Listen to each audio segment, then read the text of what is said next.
السلام عليكم، أهلا وسهلا بكل متتبعي قناة بيتي مع صفاء.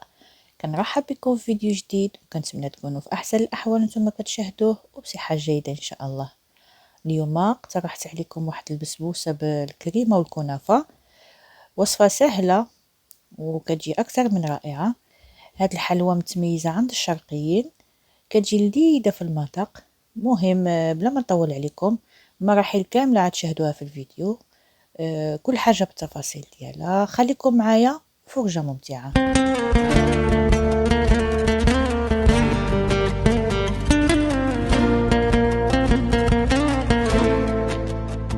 وكأول مرحلة غنبداو بها هي السيرو أو القطر.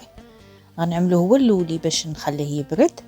هنا غنحتاج 2 كيسان السكر حبيبات، غنضيفو له كاس د الماء، واحد القطعة صغيرة د الليمون، نحركوه واحد تحريكة خفيفة ونعملوه في القلبوطة باش يطيب. هنا غنبدا نفسخ عجينة الكنافة. عندي هنا واحد 200 غرام، غنفسخها شويه بشويه كيف ما كتشوفوا هيدا بالمقاس. كاينين بعض السيدات كيطحنوها في ميكسور باش كيسرعوا العمليه، ولكن انا كيعجبوني يبقاو فيها هاد الخويطات هادو، كنفضل نقطعها بالمقاس كتجيني احسن.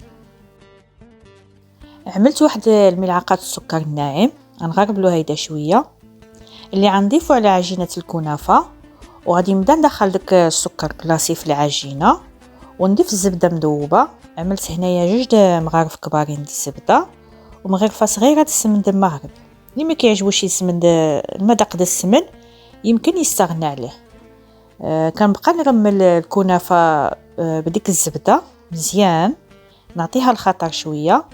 الا كانوا شي خويطات باقيين ملصقين كنفسخهم، ونواصل هاد العمليه كيف ما كتشوفوا، ونخلي الكنافه تشرب باش ملي طيب تجينا مقرمشه. وخليكم معايا باش نمشيو نشوفوا الطبقه الاولى اللي غنحضروا، اللي هي البسبوسه. نحتاجو في المقادير ديالها، عندنا هنايا كاس كبير السميده او ما يعادل 150 غرام، الخميره الكيماويه، واحد الكيس من الفاني. وبالنسبه للمكونات اللي بقى غادي نحتاجو نصف كأس من كل حاجه. عندنا هنايا الحليب والسكر وجوز الهند اولا الكوكو والزيت، وعندنا كذلك مبشور واحد الليمونه اولا الحامض، واخيرا غنحتاجو بيضه واحده صافي. هادو هما المقادير اللي غنخلط معكم ان شاء الله. نشوفوا الطريقه. فحال دايما كنبداو دايما بالبيض والسكر. مهم كنوضعوا البيضه اللي غتكون بدرجه حراره المطبخ، ونضيفوا عليها السكر، نبداو نحركو شويه بشويه بالطراب اليدوي حتى كنذوبوا السكر. غنضيف ديك نص كاس د الزيت ونواصل عمليه الخفق، ودائما في نفس الاتجاه. وغادي نزيد نضيف الكميه اللي عندي د الحليب. بالنسبه للحليب ما يكونش بارد من الثلاجه وما يكونش سخون. غادي نزيد ديك الكيس د الفاني. بالنسبه للفاني كان ممكن نعمله في الاول مع السكر، لكن انا نسيته. المهم حتى دابا عاد ضفتو، الحق ماشي مشكل. غنحك شويه د الليمون، غير شويه ماشي بزاف لان انا عندي قياس صغير. وغادي نكمل التحرك ديالي، واخيرا غنضيف الكميه د جوز الهند اللي عندي. ودائما مع التحريك. الخميره الكيماويه هذه عندي فيها 16، انا غادي نعمل قياس ملعقه صغيره صافي. غادي نغربلوها فحال دايما باش كيزولوا لها ديك الحبيبات اللي كيكونوا قاصحين. ودابا غنضيف السميده شويه بشويه، غادي نكب وانا كنشوف، حيت كاينه بعض السميدات كتشرب. الا صادفتوا هذا النوع اللي كيشرب، زيدوا واحد شويه د الحليب وصافي. وكيكون هذا هو القوام اللي بغينا، هذا هو القوام اللي حصلت عليه. كيف ما قلت لكم عملت القياس غير صغير لان المول اللي عندي فيه غير 20 سنتيم. دهنته بالزبده ورشيته شويه بالسميده صافي. غادي نكب داك الخليط في المول ديالي، وغندخلو الفران غير شويه ماشي بزاف، ما نخليهاش حتى كتحمر. دابا وصلنا للمرحله اللي غنحضروا فيها الكريمه. غادي نعمل 2 كيسان ونص د الحليب، انا هاد الطبقه هذه بغيتها تجيلي كبيره شويه. غادي نعمل غنضيف عليهم عفوا 3 معالق د مايسينا اولا النشا، ونبقاو نحركو شي شويه. من بعد غادي نزيد واحد 2 معالق السكر.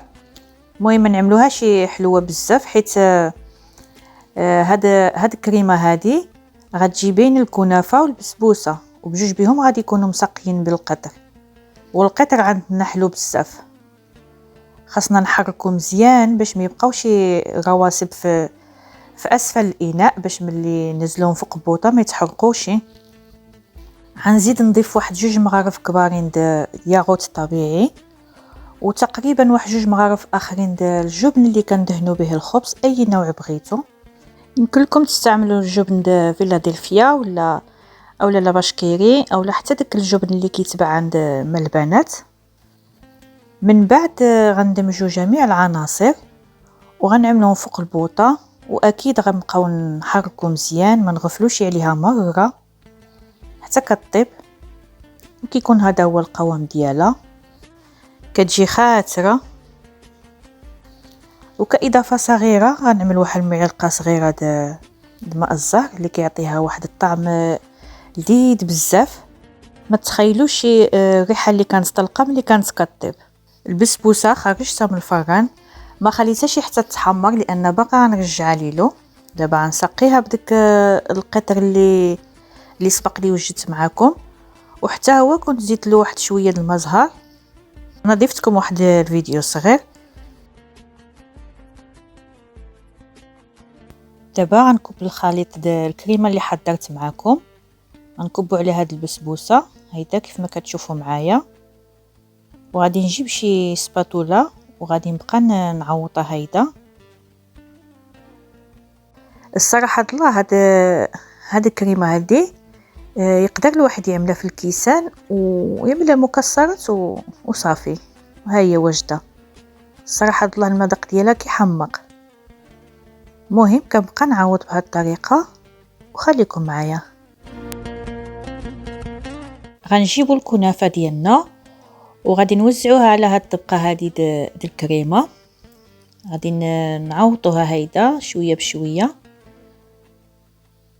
غنحاول نغطي هاد الكريمه كامله باش ما كيجيش شي عامر وشي خاوي. وهانتوما معايا.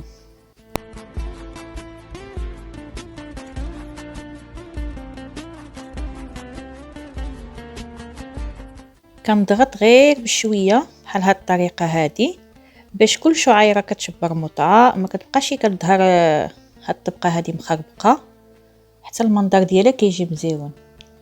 غندخلها للفران، نقص عليه شويه حيت خاصني طيب على خطره باش ما كتلهفش من فوق. هاد شويه د عجينه الكنافه اللي شاطت لي، المهم انا ما عملتهاش كامله. غادي نعملها فرديه في هذا المولد سيليكون من بعد ما دهنته بالزبده. غنعمر في الاول شويه الكنافه.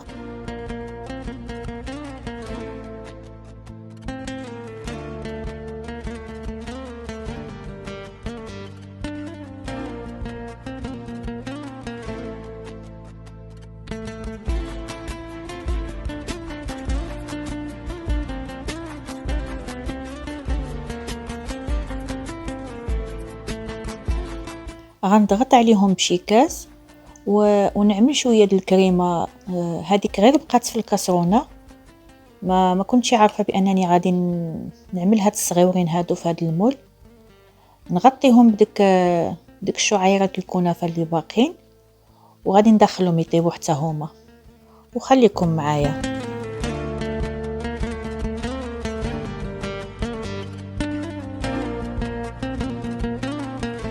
واخيرا انا خرجتها من الفران، جات مقرمشه الصراحه، جات غزاله. غادي نسقيها دابا بالسيروم، نسقيها وهي سخونه. وكيف ما لاحظتوا القطر جا خاطر، خاصكم ملي يكون كيطيب تخليوه مده طويله فوق البوطه يطيب بزاف، حيت الا طيبناه غير شويه وجا خفيف غادي عملوه فوق الكنافه غيرطبه وكتعجن. بالعكس الا طب مزيان حتى كيرجع خاطر بحال هيدا، كيخلي الكنافة مقرمشة ومقرملة واحد الوقت طويل. ممكن نعملو العسل الا بغيتو. بالحق الطريقة الصحيحة د الكنافة هي كتعدل بالقدر. بالنسبة للتزيين كل واحد يزين بالحرية ديالو، باللي متوفر عنده وباللي اللي كيبغي هو. يمكن لكم تزوقوها بأي نوع د مكسرات. انا هنايا زوقتها بشوية د بيستاج اولا الفستق. المهم كيف ما قلتكم بأي نوع، المهم كل واحد الذوق ديالو.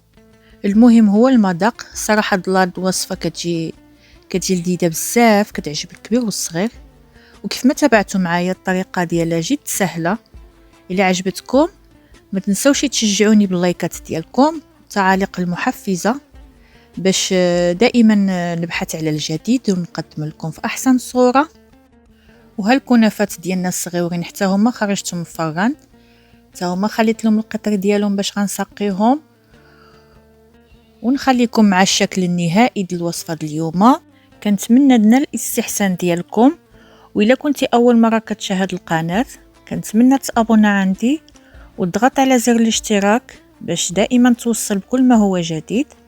كنتمنى لكم اوقات طيبه. موعدنا كيتجدد فيديو اخر ان شاء الله ومع وصفه جديده. وتهلاو في راسكم وبسلام عليكم.